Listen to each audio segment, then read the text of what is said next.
That's become one of the most famous photos ever taken in history. And were you when the police took it from you? Were you like, oh man? Did you think, oh, were you already thinking I better get that back? Or I wasn't even thinking anything like that. I didn't even think anything of that. Get back. Detective Manning told me that we were talking a couple days, and we'll talk about getting my film back, because I had some other stuff on it, just like some stuff of my kids and just other little stuff. So Friday comes around. I call him Friday morning. It's like in the morning time, and he said, yes, we got around to developing the film. We don't see anything on it. The only thing that we saw was just with Tupac and Suge sitting in the car. And he said, yeah, we'll get the film back to you. He said he's gonna FedEx it to me, overnight it to me. And then, like I said, this was in the morning. And then later on that day, I remember where I was. I was on the 405 freeway, driving toward the valley, maybe about 4 o'clock in the afternoon. And one of the popular stations I listened to was 92.3 The Beat. And at the time, a popular DJ was on. The name was Theo. He's a good brother, man. I mean, people can say whatever they want about Pac, but man. I mean, it's just you can feel it in his presence, man. He's got a good heart, man. And it's just anybody with a good heart, man. When I see him go down like this, man, it just hurts, man. It's just, man.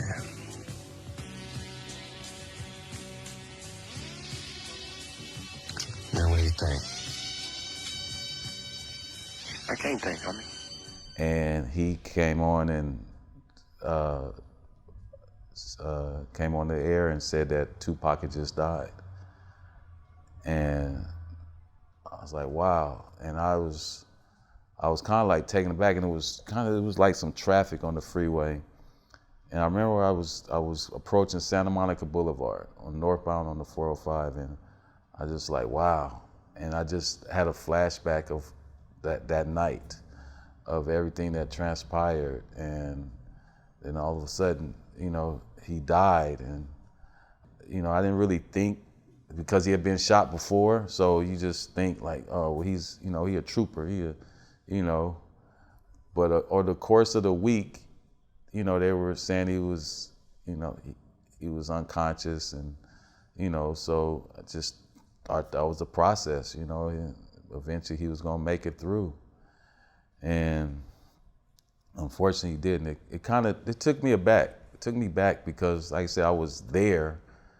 I saw not the shooting, but I heard it. And then just to be a part of the whole little chasing, I guess you would call it, or to get away or whatever.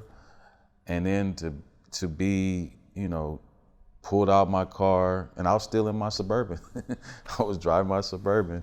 And just the fact of being there, and, it really, it kind of hit me, because it was, like I said, I was there. I was a part of it. And, just didn't think that dude was gonna die. how did the photo get out for the first time? How did it end up getting published? Monday came, and I called him. I called him just to follow up. He said he's gonna FedEx, so I was asking you a tracking number, things like that. And he said, "Oh yeah, we're gonna be sending it out today. You'll get it tomorrow, and we're gonna call you back with a tracking number." And then one thing he said to me, which stuck with me even till today, he said, "Don't worry, I'm not gonna mess with your money." I didn't know what he meant by that. Like, I'm not gonna mess with your money. I didn't think anything of it. And so they never did call with the tracking number, but it came on Tuesday. Overnight, it came on a Tuesday. And so I got it, and I took it to one of those 1-hour photos in Beverly Hills, which is on Beverly Drive. And I took it there, and the guy said, it's going to be an hour to develop. I said, okay. And so I went back outside. I sat in my Suburban and sat outside, was on the phone talking to a couple of people. And then all of a sudden, I started getting these phone calls from numbers that I didn't recognize. And I answered it, and a person got on the phone and said, "Hi, I'm such and such." I don't remember what outlet or whatever he's from. He said, "I'm from such, I heard you have a picture of the crime scene." And I was like, "What? What are you talking about?" I was like, and he said, "Yeah, we like to see the picture, maybe get you to come in and interview." I was like, "I'm not interested." So then another call comes in. Now it's a lady saying, same thing. I was like, wow. And I was like, "How'd you get my number?" And they never say, "Well, we're with the press." I was like, okay. It was really strange that they were calling me.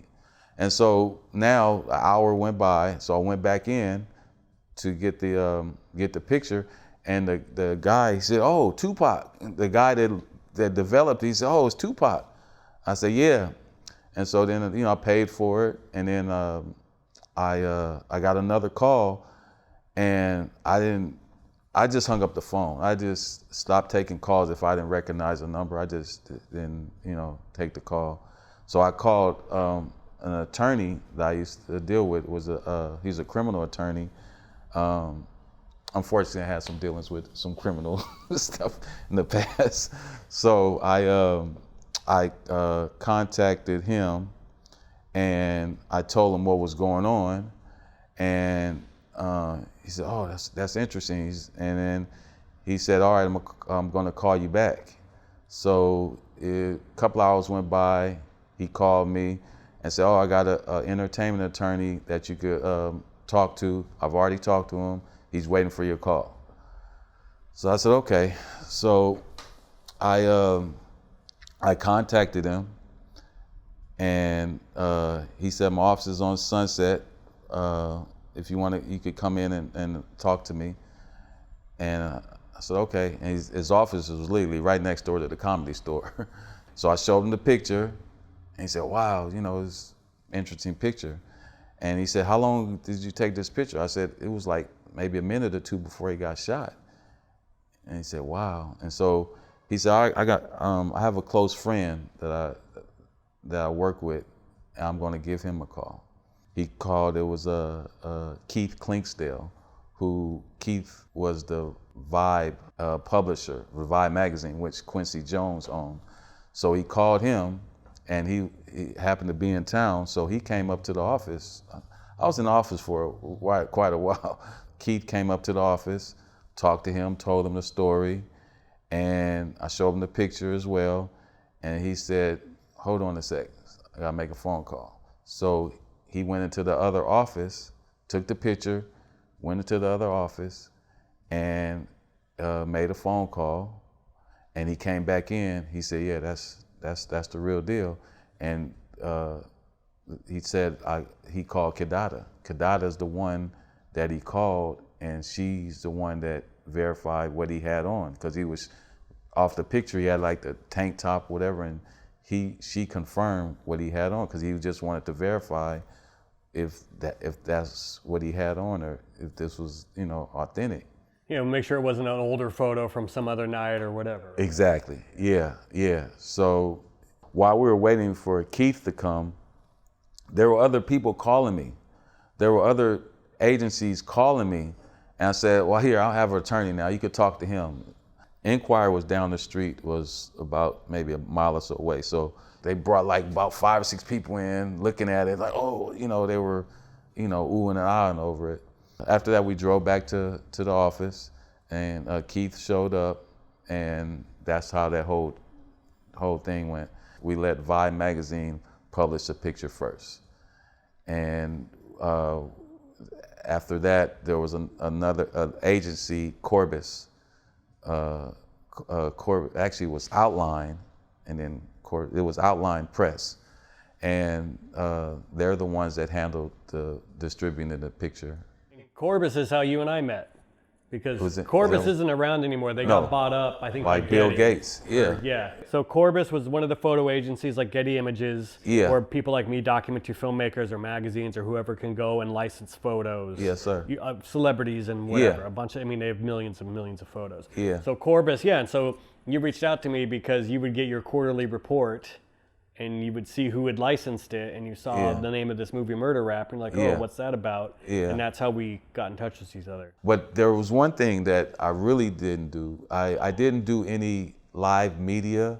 Like, we were getting calls, and I'm not exaggerating, we were getting calls from all the different, like back then was Entertainment Tonight, companies that were calling, offering to pay me for my interviews and to use the picture. How much were they offering? I'm not exaggerating. I turned down hundreds of thousands of dollars. No exaggeration. Why? Turned because it was still fresh, and I didn't know. And my attorney we just didn't want to put me out there, not knowing what was going on. I wasn't, you know, I was kind of like thinking about my life because I didn't know, you know, what would come from behind it. So I didn't do any interviews, any live. You were worried about the killers still being out there? Or? Yeah. I didn't know. You know, I didn't want people to, you know, see me and think that I was a part of it or anything like that. So we just licensed the photo and let the photo, you know, do what it did. And it's, you know, as of today, it's taken a life of its own. And, you know, like I said, it's taken a life of its own. As you stated, it's one of the top photos I've seen over the years. You know, if it's been used as like last moment shots and. Yeah, you see an article, most famous last photos taken of people. It's always in there. It's always, you know, it's always somewhere. Can you say how much Vibe offered for the exclusive? Vibe, I don't remember it. I don't remember the dollar amount. I don't remember the dollar amount. It wasn't. We just gave them the exclusive. It wasn't about the money. We just gave them the exclusive, just based on the relationship, and you know, just that was one of our culture magazines back then. So we wanted it to, you know, stay within the culture back then.